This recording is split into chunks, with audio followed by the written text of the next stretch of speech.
Yeah, I think the recording has started.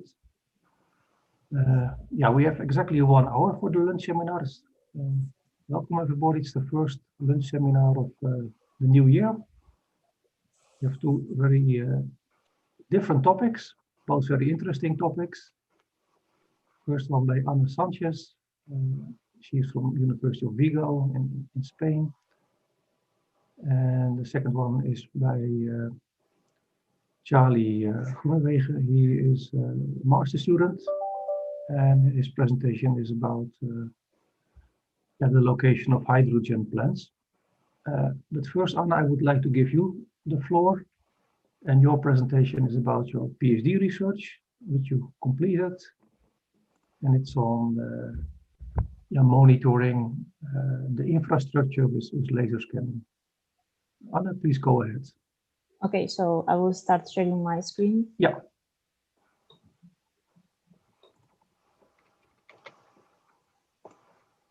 Okay, I think that you are seeing it already. Very clear, yeah.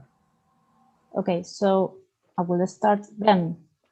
So first of all, hello everyone again. I'm Ana Sánchez and I'm talking from University of Vigo. And I will start first thanking again Peter for inviting me today, and also thank everyone for attending to this presentation, which is a summary of my doctoral dissertation. I hope it doesn't get too technical. I will start first presenting my research group. And as I said, I come from the city of Vigo in Spain. You may already know it, thanks to Jesus, but I would like to provide you with some extra data. The city of Vigo is placed in the top of Portugal in the region of Galicia, which you may know because of the pilgrims route to Santiago de Compostela. Here you have a beautiful picture of our estuary, and those islands that you can see in the background are these islands. In case you were thinking of going to the Caribbean, you may first visit our city. And this is my university, placed in the middle of the forest, and I work there, that yellow star, and surrounded by wild animals also, as you can see in the picture. I work in the Applied Geotechnologies Research Group, which is a mix of people from 2 departments. Thanks to this variety of people, we focus our work in many different areas, taking part in geomatics, thermography, infrastructure analysis, BIM, and so on.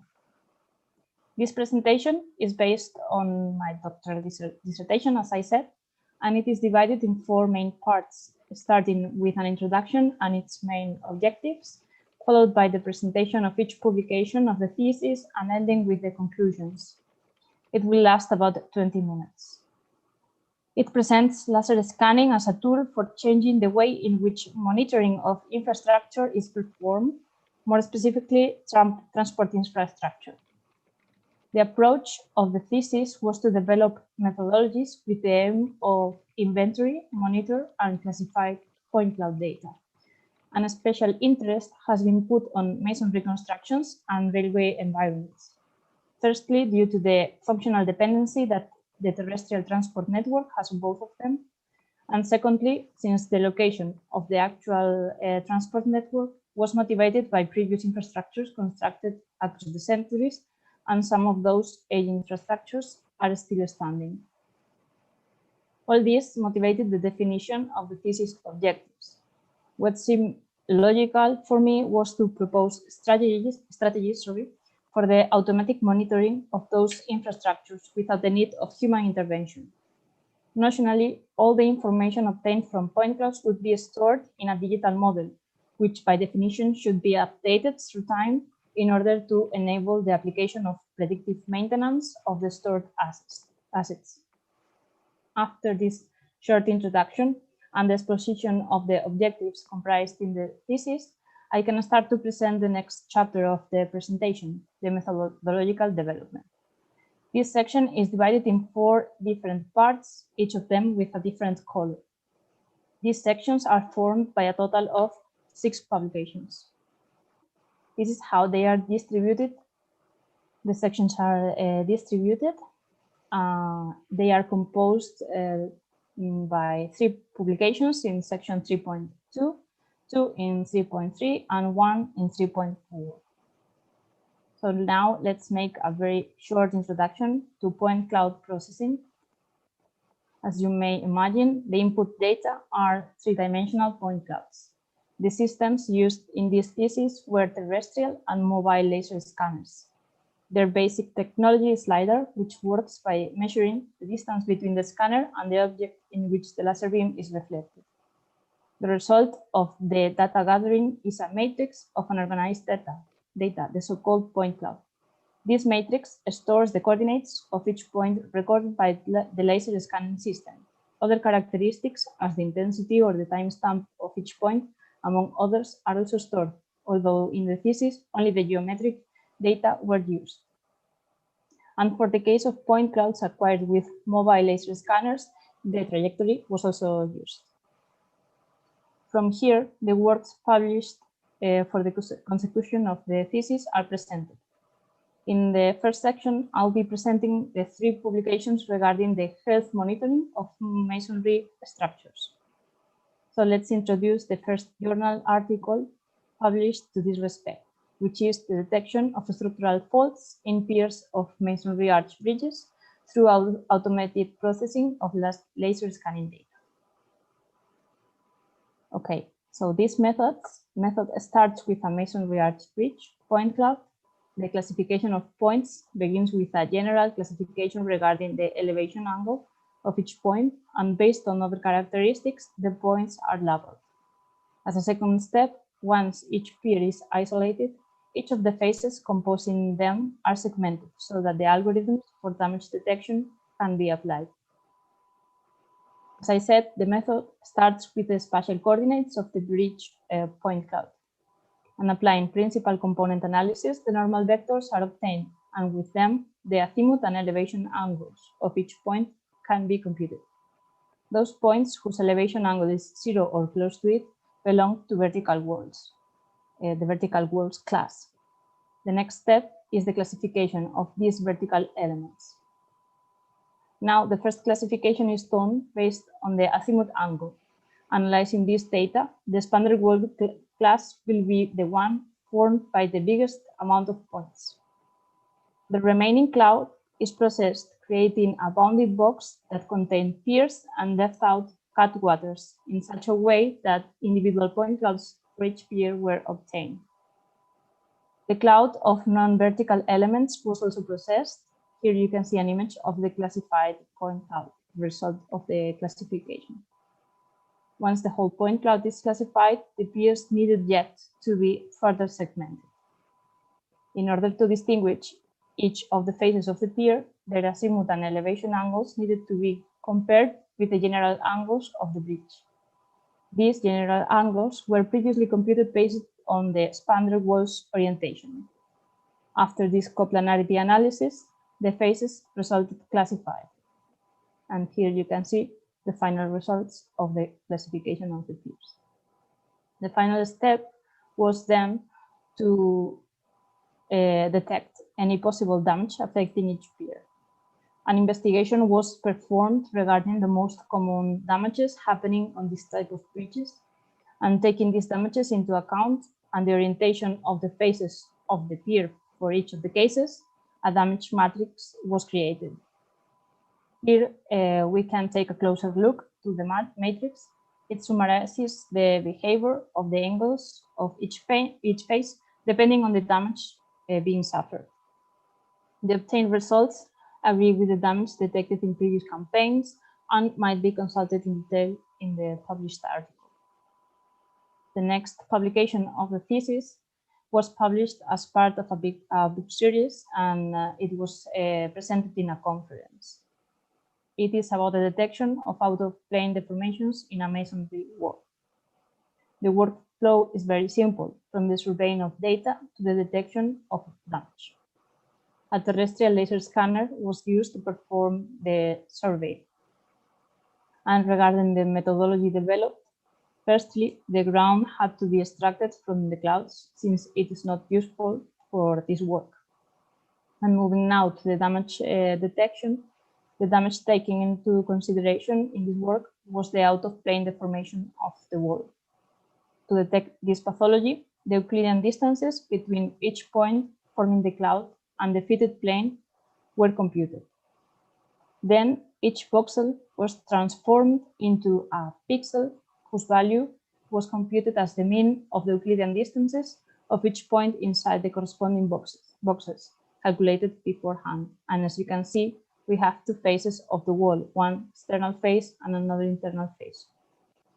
The results were these two images, again, one for the external and another one for the internal face of the wall. And in the external face, you can see the conflictive, that the conflictive area is in the left part of the wall. And focusing now our attention in this left string, let's talk about the results obtained. In order to compare the two faces of the wall, the distances at different heights have been graphically analyzed. Both faces start to open following almost the same curve, but the external face suddenly suffers a peak of increasing distances along the structure. And with this work, we proved that both the external and the internal faces of the wall are connected with internal stones. As a closure for chapter 3, a book chapter was published summarizing the available approaches and techniques for working with laser scanning data of historical constructions. This ends the chapter for masonry constructions and allows to continue to the next one, the automatic classification of railway tunnel point clouds for further automated inspection. This chapter comprises 2 journal articles, and now let's start with the first of them, entitled Automated Detection and the Composition of Railway Tunnels from Mobile Laser Scanning Datasets. The workflow followed starts with the pre-processing of the clouds before starting with the classification algorithms, since these clouds were too big and formed by a large amount of points. Then a thresholding is made together with a saliency analysis in order to separate the cloud in 2 main groups. And finally, classification algorithms are applied in order to label the point cloud. So let's see it in detail now. The process starts with a point cloud like the one in the slide, and considering the position of the trajectory of the scanner inside the tunnel, a threshold is applied. Only the points under the scanner head are used. Then a saliency analysis is applied to this part of the cloud, obtaining as a result the points belonging to the ground. Using now the ground point cloud, a curvature analysis is made. These curvature values are represented in a graphic so that big changes in the curvature values are detected. Taking into account the normative track gauge in Spain, a threshold of 170 millimeters is applied, obtaining as a result as many possible rails as peaks detected in the previous graph. In order to distinguish the real rails, a supervised learning algorithm is applied. In this case, a support vector machine is used. After obtaining the training model, the rails were labeled. Next step of this methodology was to classify the points from the rest of the cloud. A dimensional analysis was performed so that points belonging to the tunnel lining could be distinguished. After that, only points from the cantilever arms and the power line were remaining. To perform their classification, Randstad algorithms were used. First, a line was fitted to detect the power line, and then connected component algorithms were applied. The process was repeated to classify cantilever arms. The result of the classification process are represented in this picture, and here you can see every class labeled with a different color. Let's move now to the second publication of this chapter, which is about the classification, the further classification of the railway power line. The classification algorithms already start from the data obtained from the previous methodology, and based on those point clouds, new classification algorithms were developed to distinguish between contact and suspension wire. And finally, inspection measures were performed in these wires. Let's start with a longer explanation of the process followed. In this image, you can see the wires that we want to detect, the contact wire and the suspension or catenary wire. This is a sample of the data to be used in this section. The first step is to label points belonging to the contact wire.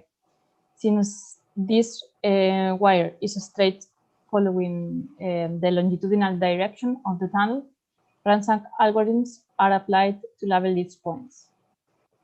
As a result, the contact wire is classified.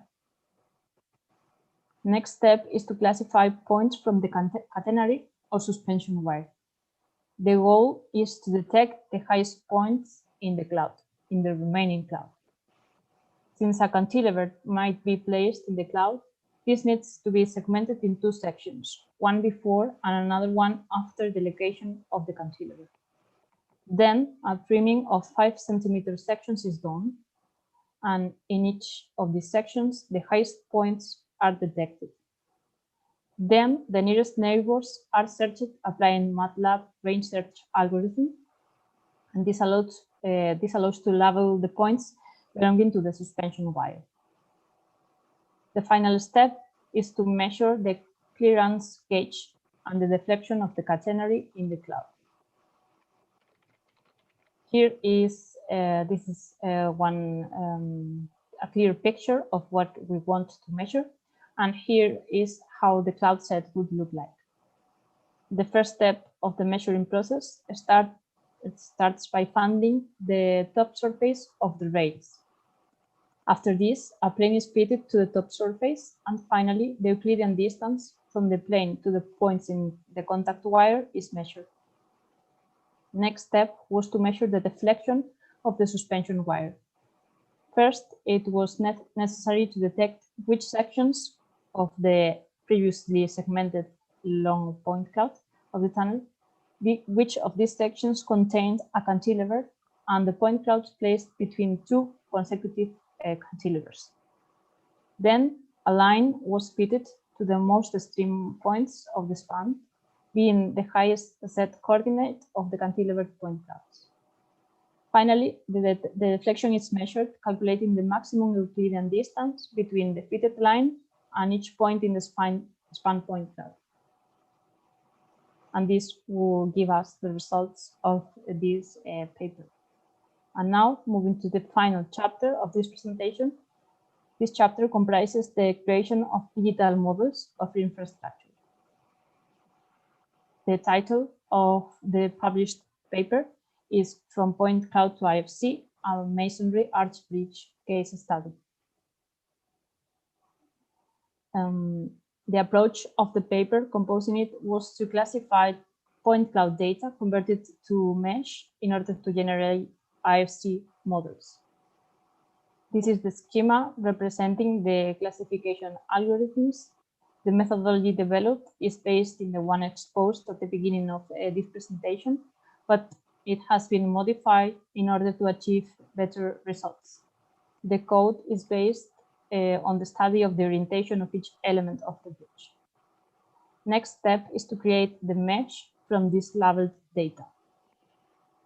Once the point cloud is segmented, multiple steps are performed to reconstruct the final mesh. First, each segment is preprocessed by omitting noise. Then the reconstructed mesh could be used, since the reconstructed mesh could be used for multiple different purposes. In some of these cases, a highly detailed coarse representation could fit more to the intended purpose. Based on the purpose, a level of detail is selected. And the last step of this workflow is the generation of the IFC model.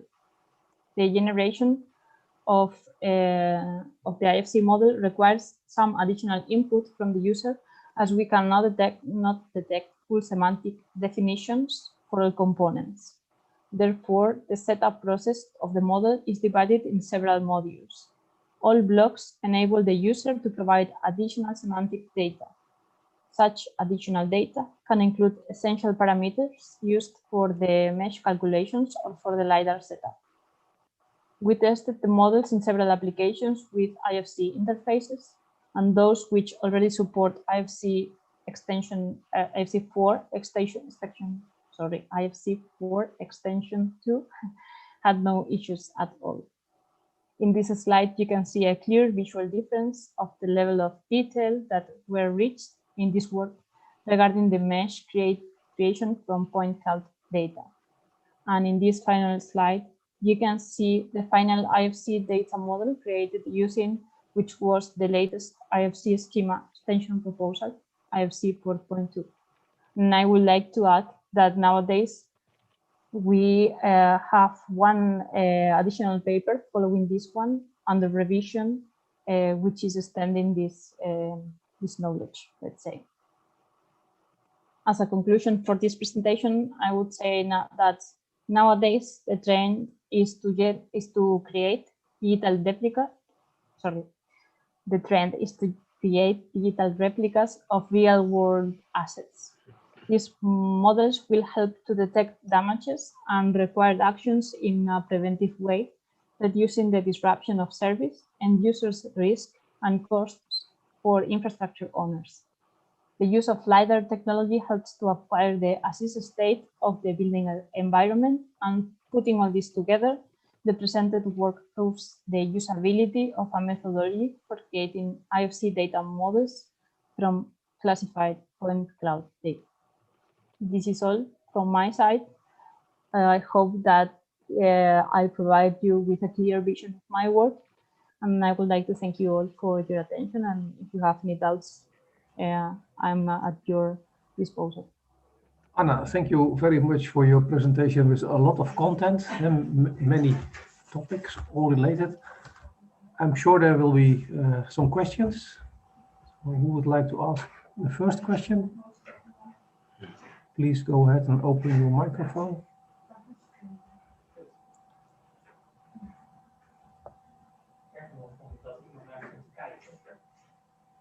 Oh. Yeah, I have a question, Peter. Anna, thank you for your presentation. Can you go back to the slide with the power lines above the railway track in the tunnel? Yeah. Yeah, I had to look up for the terminology. I think it's called catenary. So if you have a line following this kind of you mean shape, this slide? in this case the red line, and I think also maybe the green one. Yeah. If you would like to represent that line as is, did you also take into account the kind of physical representation of that power line, because it should always be that shape? Yeah, because well, as you said, it's not a straight line, it's not a parabole, it's a catenary, it's a specific curve. I considered to try to fit exact models of a catenary into the point cloud, but the results obtained were not as good as fitting a line, let's say. So it was, I tried to do it, but I found that the results were not as good as the method that I finally decided to use. Okay, thank you. And for me, it was not that clear what kind of survey equipment did you use. You showed two types, the tripoded Varo laser scanner. Yeah, in this case, for the tunnels, I mean, for the bridge, it was Optec, the Optec scanner for the first bridge. Then for the masonry wall was the Faro 330X, I think. And in this case, for the tunnels, it was the LiDAR is called, oh yeah, I forgot about the name, but maybe Jesus can help me. It's a mobile laser scanner. Mobile laser scanner? Yeah. On top of a van. Sorry, on top of what? Of a van, of a car, let's say. Top of a car? Yeah. But in this case, on top of the thing which can go through the tunnel. Yeah, of course. Okay, but still the technology is exactly the same. Okay, it's a mobile laser scanner. Yeah. Are the results obtained? Do they depend on what kind of equipment you use or not? If you mean the accuracy, the resolution, if it depends. Yes, of course. Sorry, I'm moving the presentation. It depends, of course, and also it depends on the distance in which the asset is placed from the laser to the asset.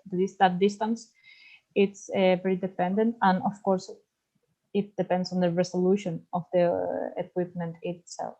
Of course, with mobile laser scanners, you have a high resolution. Yeah, it's very, very good, as you can see. Maybe a last question. Did you also perform a kind of a visual inspection yourself, either on the reality or in the point cloud? I tried to. The problem was that the data that I had access to was not too damaged, because these were kind of new tunnels, new constructed tunnels. So I could not see structural problems in the walls, for example. I tried to start an algorithm for detecting humidity in the walls, because that is a problem, and also a fluorescence. But I didn't finish that detection automatically. Okay. Yeah, thank you. I don't know if that answers your question. Yeah. Okay, more questions. Okay, Anna, let me ask a question or two. Your work is a lot about classification of the point clouds.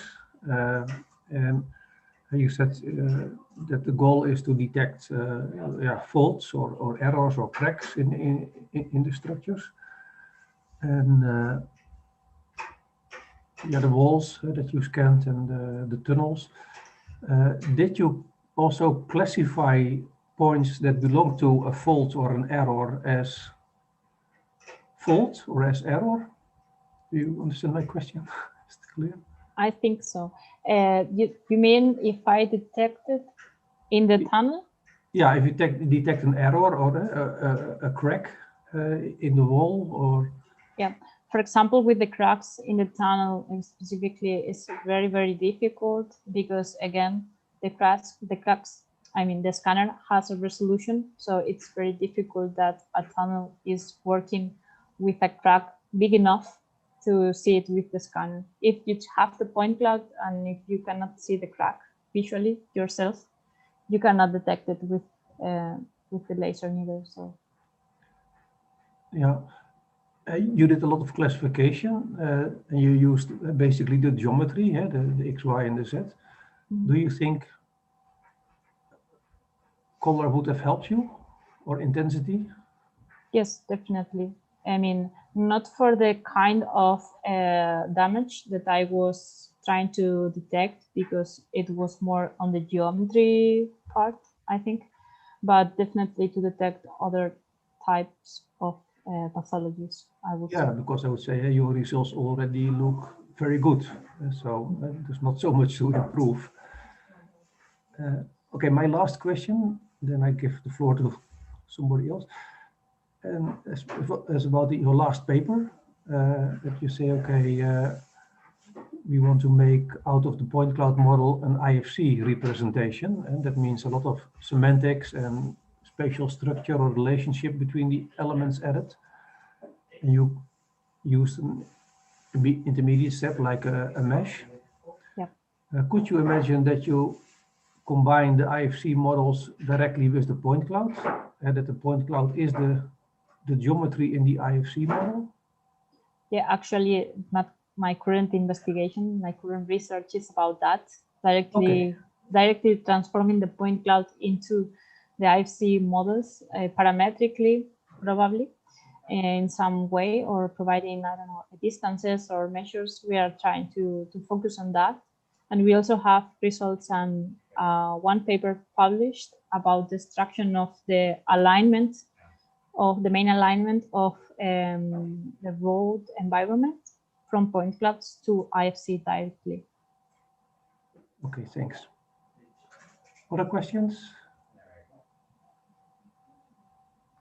By the way, it's good to see Lucia. Hi, Lucia. Nice to see each other in these COVID times. Okay, if there are no other questions, then it's perfectly timed for our second presentation. Anna, thanks again for giving the overview. Thank you. And we now go to the second presentation by Charlie Groenewegen. He's a master student reporting now on his thesis work, well underway. He's from another master, Sustainable Energy Technology. And it's about the production of hydrogen. And yeah, as you know, hydrogen is a super clean source of energy, but it has to be produced. So I'm looking forward very much to the presentation of Charlie, how it can be produced, where, and what's the optimal location. Thank you very much. First of all, I think my presentation is less intricate than the one before. I'm still halfway through my thesis, so I'm 4.5 months, 5 months in, and I've mainly focused on the ArcGIS Pro side of building my model. My thesis is about locating locations in North Africa and Europe for low-cost, large-scale green hydrogen production plants. So hydrogen can be produced actually in 3 ways. That is as gray, so it produces by electrolysis that splits water and actually gets hydrogen out of that and captures that in storage. That's mainly produced by coal or other sorts of electricity. Blue hydrogen is actually that you get the emissions from the produced hydrogen and then store them. That actually captures the emissions. And the green hydrogen is actually just producing hydrogen from a renewable energy electricity source. So say wind turbines or solar or biomass. I'm trying to focus on green hydrogen locations. And with that, I'm going to explain you how my model works, or actually should work. I'm yet to have a working model, but I'm getting there. And I actually want to use this seminar also to ask questions to you, as some people may have some more experience in GIS, maybe not in the geoprocessing part of GIS or ArcGIS Pro, but that'll pretty much help me out. So let's see, I'll get you the presentation.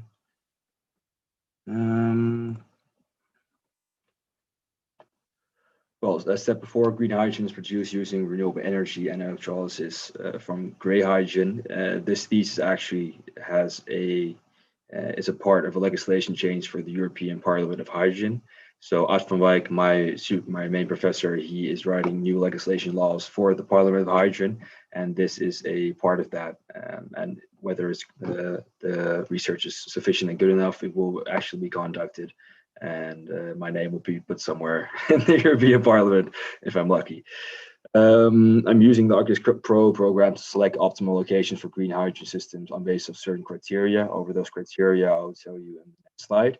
And after the model has been built and the locations have been set up, I can put a technical economic analysis of the locations together with the demand of hydrogen in North Europe, or actually in Europe and North Africa, to find a even better place. And then after that, make an investment analysis and give advice on what to do on that. The main goal of this research is actually producing and transmitting hydrogen, green hydrogen, for under €2 per kilogram. And that is quite difficult to do. The average price of hydrogen now is from 2.5 to €4 per kilogram. But we know that it's a quite conceptual market at the moment, and even more money is being pumped in right now. So as that happens, more capital is being brought into the game, the cheaper the energy actually will become. So this is actually a future thought from how it's going to be from now to 2050. Let's see. So the criteria research, 3 main fundamental criteria of the research is going to be to find a location with 20 to 50 people per square kilometer. You're going to have sufficient wind and solar, wind from 8 to 18 meters per second, and solar above 1200 kilowatt per square meters. That has actually to occur with the solar panels and efficiencies at what they're now at. And per year, I have to produce a minimum of 1 million tons of hydrogen. And to put that into perspective, 1 million tons of hydrogen is about 0.5% of what Holland uses per year on energy basis. The only problem with hydrogen is that it has a very large volume. So say 1 kilogram of water is 1 liter of water. 1 kilogram of hydrogen is about 1,000 to 10,000 liters of hydrogen. So that gives quite a big storage problem. And I have to have enough space. So say 1,000, 2,000 square kilometers of space on average to have a housing for the solar panels and for the wind turbines, for the transmissions, for the pipelines, and for electrolysis apparatus itself. So the criteria for my model in general can be broken down to 3 parts. The main 3 criteria are the physiographical layers, where I have to conduct the environmental layers and the economic layers. Within those layers, you have climate, topography, land use. That's actually just to locate where land is being used, such as farmland, grassland, wetlands, how the slope and elevation is actually of the land, because you can't actually put a hydrogen system on a piece of land above 8 to 9 degrees, because otherwise it just won't fit for technical reasons. For climate, actually, it's very important, such as if you put it too far north, you'll have problems with wind turbines. So say there are regions in Norway and Sweden that you can put wind turbines without actually frostbite having to deter of actually fasten deterioration of the product. The residential area for hydrogen, because it's quite an explosive matter when it's exposed to too much oxygen and too much actually an ignition point, such as a spark, it can give a pretty big blowout actually. So standard reasons for countries in Europe and North Africa are that it has to be around 3 to 5 kilometers away from residential areas, it has to be away from roads, it has to be away from protected areas such as coastal and marine protected areas, and the area required and the population density, as I said before. Well, and those actually go into the more fundamental layers that I have to put in. And those are actually the criteria at the end of the model that will gain weights. And after that, actually, I'll use a multi-criterion investment analysis to distribute actually the weights per layer to eventually get a heat map and then have locations of the preferred areas. So herein, I can put wind speeds, solar irradiation, elevation, protected areas, urban, rural areas, wetlands, forests, airports, main roads, transmission lines, oil and gas lines. Those are actually used to transmit the hydrogen from A to B. As in, what now will happen is that, oh, I'm so sorry, I see that my battery's about to die. I really have to run for my.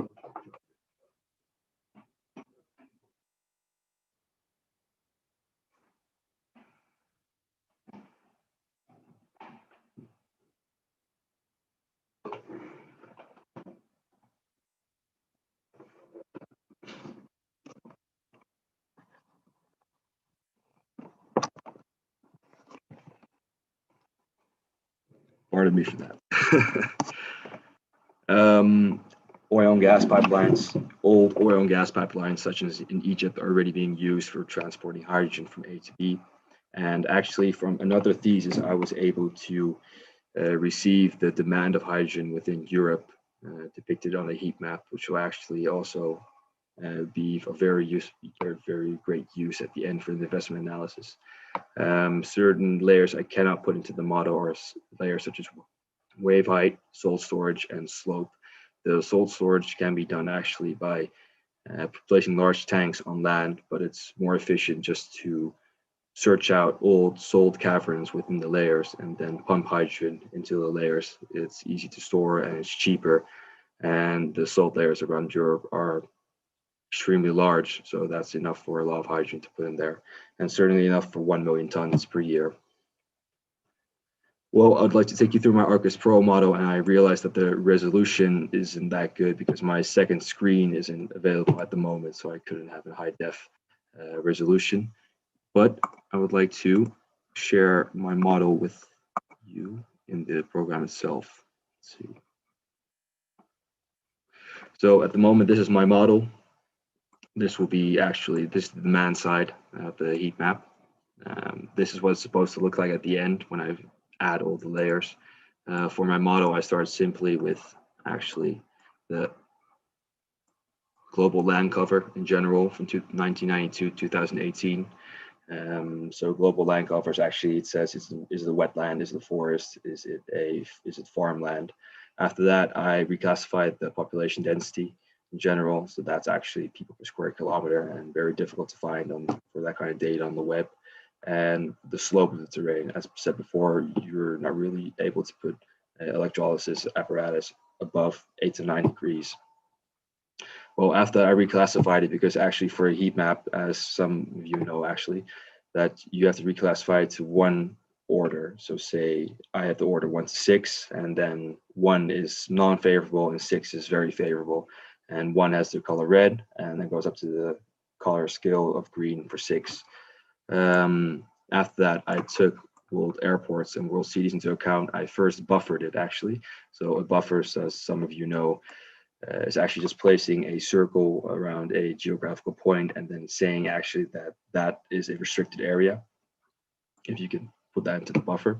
Using after that is Euclidean distance tool that actually says I want to find a location that is near this place, but if you put the inverse on that, so say minus 30 kilometers, it actually creates a larger buffer at the end.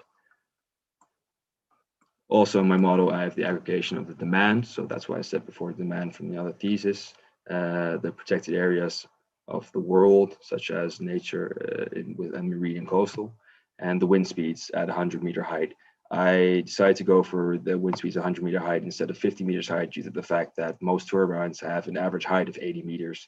And there's a different scale how to calculate wind speeds and actually the wind power you can get out of the wind speeds from 0 to 60 and 60 to actually above. It's more of a logarithmic scale and better to use in that fact. Other factors I took are the world street maps. So it has to be away from roads, a few kilometers, the grid lines for the oil pipelines and existing pipelines within Europe. Also put a Euclidean distance on that because you want to go near that. You want to shorten the distance from your production to your transmission points.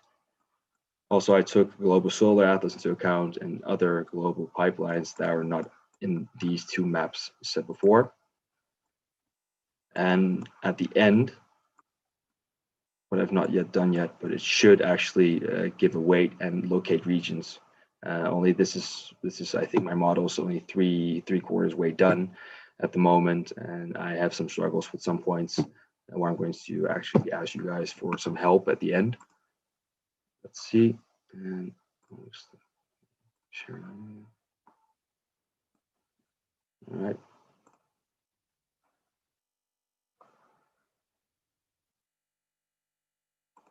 Not sure what's happening. All right, great. So I would like to go over the geoprocessing and spatial analysis tools that I used. So the buffer, as said before, is to create an area around a certain polygon and point. The reclassification tool is actually reclassifying the values. So saying I have values from 1 to 60, and then you can actually reclassify them from 1 to 6 to make a more efficient heat map.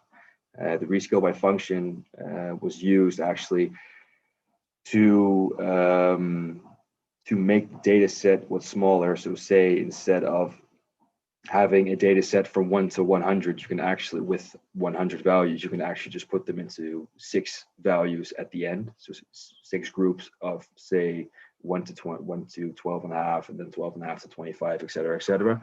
That makes it easier for the program to process it. The Euclidean distance itself before calculates for each cell the Euclidean distance to the closest source. So this is for say you have a habitat of a line and it has to be near a stream, then you can actually use this to locate where the closest distance to the streams are on the map. For locate regions, as I said before, it locates regions on the basis of pre-made criteria, and there's another tool also called weighted overlay, and that locates the regions same with the pre-made criteria, but then with given weights. The heat map, I said before, this demand of hydrogen in Europe. The red is actually unfavorable and goes all the way up to green, and that's the most favorable. That should actually be the point of my model at the end. Future works for my thesis are actually putting scenarios for solar and wind and solar to get them actually the best cost out of the system. The technical and economical analysis based on those scenarios on the apparatus that I'm using, and the investment analysis and advice at the end, and trying to take geopolitical and social criteria into the model, because at the end, a technical economical analysis is sufficient to place a system somewhere, but it's not going to be the one that determines if it's going to go through or not. So armed conflict, political matters play a heavy role in this case. Future thoughts are actually trying to implement the costs into the model and refine the model to upgrade the scale from 1 to 6 and 1 to 9 to give a more refined type of model, more details to it actually. This was it to how far I actually am, and you feel free to ask questions, and I have some questions of my own and see if someone can answer them for me. Okay, Charlie, thanks a lot. Are there any remarks or questions? My question is, you showed a map, the answer map, the heat map, yeah. Yeah. And this is what you want to get, but how do you already have it? This is from another thesis what I combined with my data. So this is not all the data, as in the demand of hydrogen is based on the cost of hydrogen, the production of hydrogen, future production, and et cetera, from all types of countries in Europe. This is only a part of my end data. So it's now the task to add the data that I found showed in the model builder in ArcGIS Pro and add that to this. Only to configure that data, you have to manipulate it in a certain way. And you said, okay, this is the demand map. And you said you also want to do Africa. Yes, in North Africa. And I can imagine that there is the Sahara, a lot of sun over there and empty space. Do you also have the data over there? Oh yes, I do. Not for demand data, that not yet, but for the other data I do have. So land use, slope, conflict areas, protected areas, transmission lines, oil pipelines. I do have the data of that. Okay, this demand map is also very interesting, especially the green areas. They are intriguing. Yeah. Why is one of the Baltic states so enthusiastic about hydrogen in the south of Spain? Is there an explanation? Yes, that is so, because there's enough space indeed. It's a quite rural area. The cities are actually, the majority of the cities are on the coast. And the more south you go, the more wind you can actually get. As in the Strait of Gibraltar there, that is actually a narrow opening for wind to get through. I've been there myself. There are a lot of wind turbines, and it's quite favorable because wind energy is actually quite cheap for the efficiency you get. And yeah, less people, enough space, good wind, and actually it's close to Morocco, so it's close to the equator. And thus a good sun from time to time. Yeah, but what about the Baltic state, more in the north? The Baltic state, Letland or Litauen, but yeah.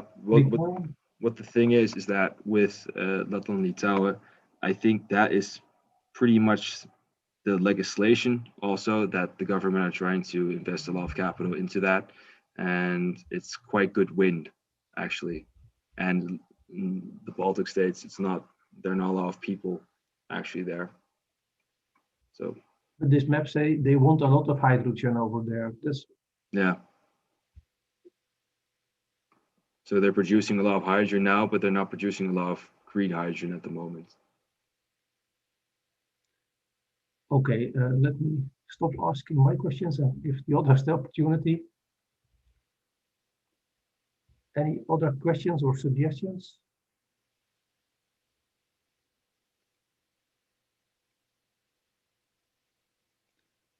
Okay, I have another question then.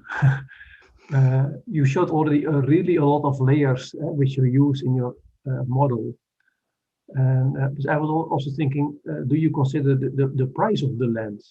So in some places it may be cheap, and in other places it may be expensive.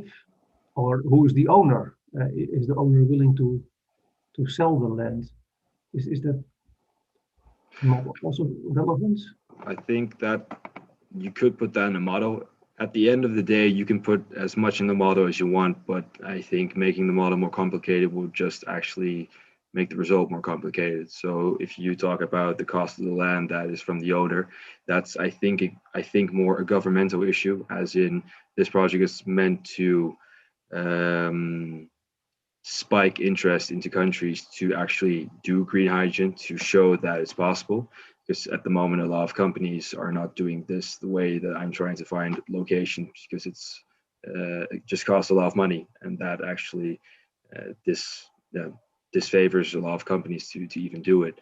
So if you talk about cost of the land, then I think it's more of the issue of the government of that land, of the country, to handle that off. Yeah. You could in general do that, but that would mean that you'll need data points from every land that's in Europe. So every piece of farm that's from an individual owner, you're going to need the price of that. So that's almost an impossible task to get. You also said in your model that you want to be somehow far away from cities and airports because of the danger of explosions. But I think you could also argue that you want to be close because there are the consumers. The airports want to fuel their airplanes with the hydrogen, and in the city the people want to use the hydrogen for their heating or other purpose. Yes, that's more of a psychological effect in general, as in hydrogen is seen as something dangerous. It can be, but the technology at the moment is sufficient enough to actually, how do I say this, to defer blasts or blowouts when they happen. So in general, and also because you want to be away from cities just for the space, as in the more space you have, the less dangerous it is. And the more farther away you are from the city, the less impact something like a blowout can have. Yeah. And you said, okay, the storage takes a lot of volume. Yeah. So that is a bit of an issue, but the transportation, is that easy? Because you mentioned already old oil pipelines in the Sahara. Well, with oil pipelines, transportation is easier actually. It's just pressurized and then pushed forward. With ships and trucks, it's also possible, but the problem is at the moment that with hydrogen, you will need to pressurize it so much that it will cost a lot of energy to do that. If you put that in a vessel such as a ship or in a container and truck. And the other problem is with that is that you have heat fluctuations. So at the moment that even a small amount of heat gets into the tank, a large portion of the hydrogen just disappears. Because if you pressurize it, the temperature has to be quite low to do that. And the temperature between the input and the output nozzle for hydrogen input has to be a very balanced temperature. So too much fluctuations and it just disappears. And that technology is not really advanced at the moment, so it even costs more. So the most favorable thing would just to put into pipelines, existing pipelines, and just pressurize it through Europe. Okay, thanks. Yeah, I forgot, I think in the introduction to mention that Dong-Liang Peng did help you with the supervision. Yeah. Yes, he's my daily supervisor. Fair to mention that. Yeah, no problem. Oh, you're here. Yeah, of course, thank you. Oh, great. You had questions also about what to do next, and there were some challenges or problems. Can you show this slide? Oh yeah, sure. Oh my bad. My questions are for buffers. So at the moment, I haven't really come across anybody who's actually doing ArcGIS Pro on the geoprocessing side. So the last couple of months, as I said before, has actually been a quest for me just to search out the program, take courses, and see how to manipulate the data in a correct manner. But such as I said before, some people here have GIS experience. I don't. So things such as buffers around the shape of polygons, so say the actual shape of the city and not only just implementing a circle as a buffer, that's a function I'm still waiting to find out and actually struggle with to get the correct shape. And the other is actually the inverse of the Euclidean distance tool. So I said before, you want to be away from the cities and from the airports. With the Euclidean distance tool, it actually gives the distance that is closest, or the places closest to those places or locations within a certain range. So those two things I'm struggling with. Yeah. Yeah, I would think the buffer is a kind of standard operation in ArcGIS. You did not find it yet, so there isn't. It's maybe not too easy to locate, but no, as in the buffer, that implementing a buffer is doable, but implementing a buffer around the exact shape of the city, that's something that I struggle with. yeah, you don't want to implement it yourself. I understand that, but it should very well be possible to use one of the buffer algorithms in ArcGIS. Yeah. Dong-Jan? Yeah. Now the problem is that we don't have the boundary of the city. We only have a point to represent the city. Okay. That's not a problem. Yeah. Yeah, you have the image, but you cannot do a buffer based on the image. Yeah. You need the lines or the polygon. Yeah. And then what about the land use map? Is that, or the land cover map? Is that not showing the cities? Yes. No, it only gives layers on what's used actually for that. So that's actually everything but cities. But you should be able to find a map, a global map, or a European map with the urban regions or the cities. Okay, that is then the question. To have the geometries of the cities, and then you can do the buffer in ArcGIS. Okay. Yeah, right. And the inverse of the Euclidean distance tool, that is something I haven't found out yet. Yeah, what do you exactly mean? Well, as say you can input a range that you want for the Euclidean distance tool. So say this is my data set. These are my rivers, for example, and I want to be within a range of 400 meters from this river. But I would like to implement the inverse of that. So I would like to say I want everything to be no data within a range of 30 kilometers from this point or from this polygon. To actually say that those are areas that are restricted and that will not be taken into account for your eventual heat map. Is that not the inverse or the not? So it should be not within 400 meters, but then further away than 400 meters. Just negate the condition. I'm not sure about that. I've tried it with say 30 kilometers and then I actually get the area, but it takes the area that's within the 30 kilometers at the end and doesn't take the area outside the 30 kilometers. Maybe that's also because of the weight. Maybe we also need to make the weight negative. No, I tried that, but it won't give any results. So you want to say give a higher score, a better score to areas further away from a certain object, for example, the city or the airport. Yes.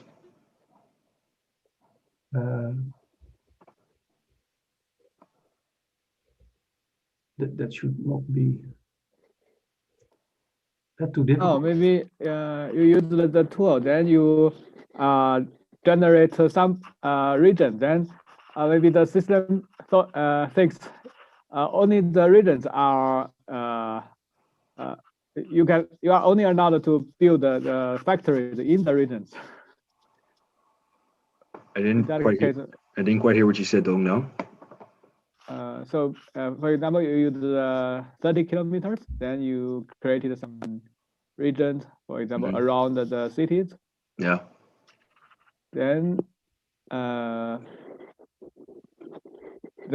maybe now, because of some misunderstanding, the system thinks that only the created regions are available for the factories, for the hydrogen factories.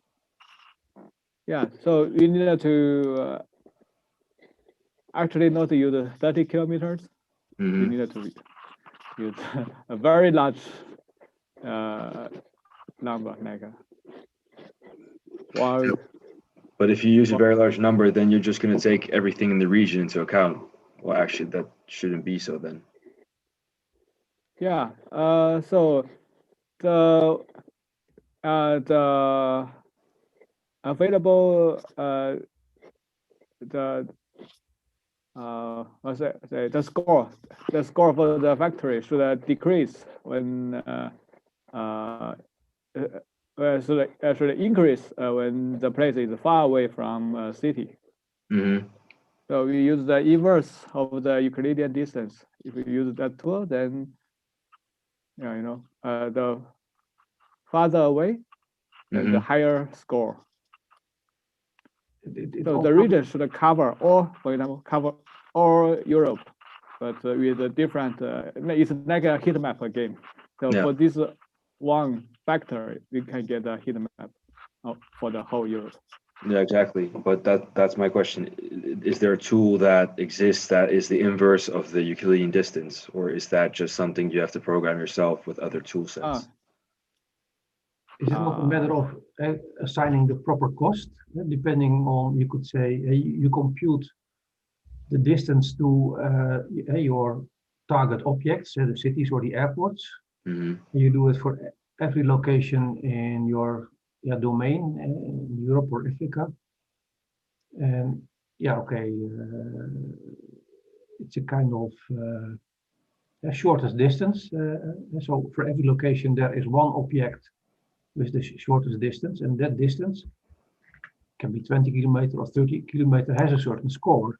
And when it is, say, more than 20 kilometers, it gets the highest score, and when it is getting closer, it gets a worse score. But so it's a matter of converting the distance to your target object to a score. And this is it looks a bit like the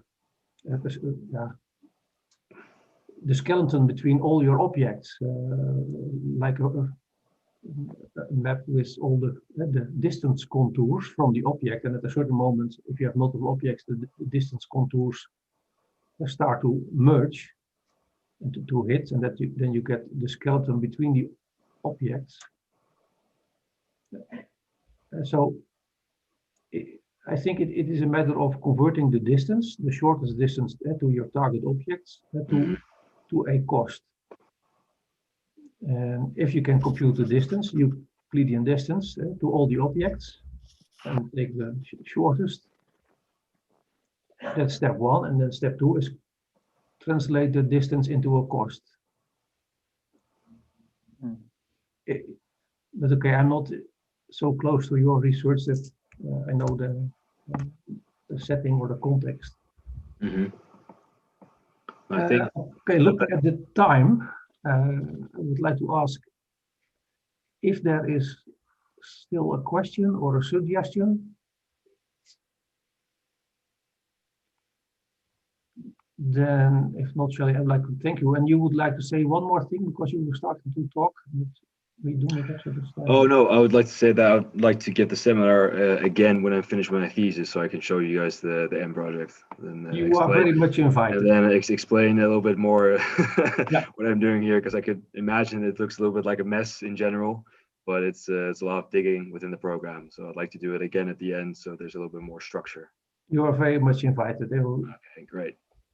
Okay, looking forward to that. Then I would like to thank you, Charlie, and again, Anna, for the presentations. No worries. Thank you very much for the opportunity. See you all next time. I will send the invitation of the next lunch seminar. That is a presentation by Abdullah Alatas on using PG routing to do routing in buildings. So that's also a different topic, but again, nice.